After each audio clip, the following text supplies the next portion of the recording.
तुम्ही पाहत आहात MCN न्यूज मराठी।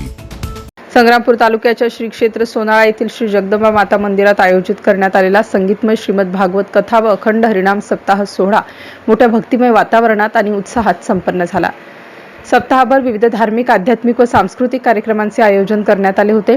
या कार्यक्रमाला परिसरातील भाविकांचा उत्स्फूर्त प्रतिसाद लाभला। हरिभक्तपरायण नागेश महाराज आगलावे बोरखेडकर यांनी श्रीमद भागवत कथेचे निरूपण करताना भक्ती, सदाचार, संस्कार आणि मानवतेचा संदेश दिला।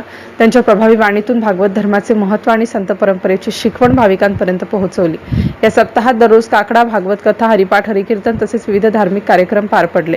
विविध भागांतून आलेल्या कीर्तनकार, प्रवचनकार व भजनी मंडळींनी आपल्या सुमधुर वाणीतून उपस्थितांना आध्यात्मिक आनंद दिला।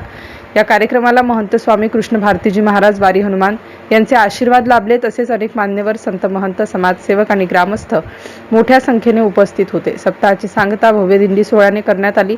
सप्ताहाच्या यशस्वी आयोजनासाठी समज्योती महाराज सांप्रदायिक भजनी मंडळ, संपूर्ण गावकरी मंडळी तसेच सर्व सहकारी संस्थांनी विशेष परिश्रम घेतले।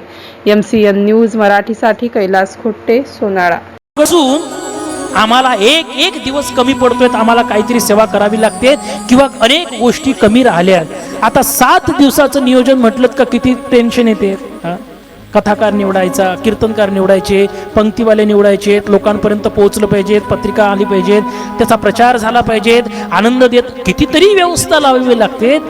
7 दिवसाच्या कथेसाठी एवढा व्यत्यय, तर मग ती 1000 वर्षाचं होतं ते सगळेचे सगळे ब्रह्मदेवाच्या जवळ गेलेत आणि ब्रह्मदेवाला विनंती केलीत, महाराज आम्हाला 1 वर्षाची कथा आयोजित करायची आहे, आम्हाला अशी जागा द्या की तिथं आम्हाला कोणाचा हरिभक्तीमध्ये विक्षेप नको, विक्षेप झाला नाही पाहिजे आणि कोणी केलंही नाही पाहिजे।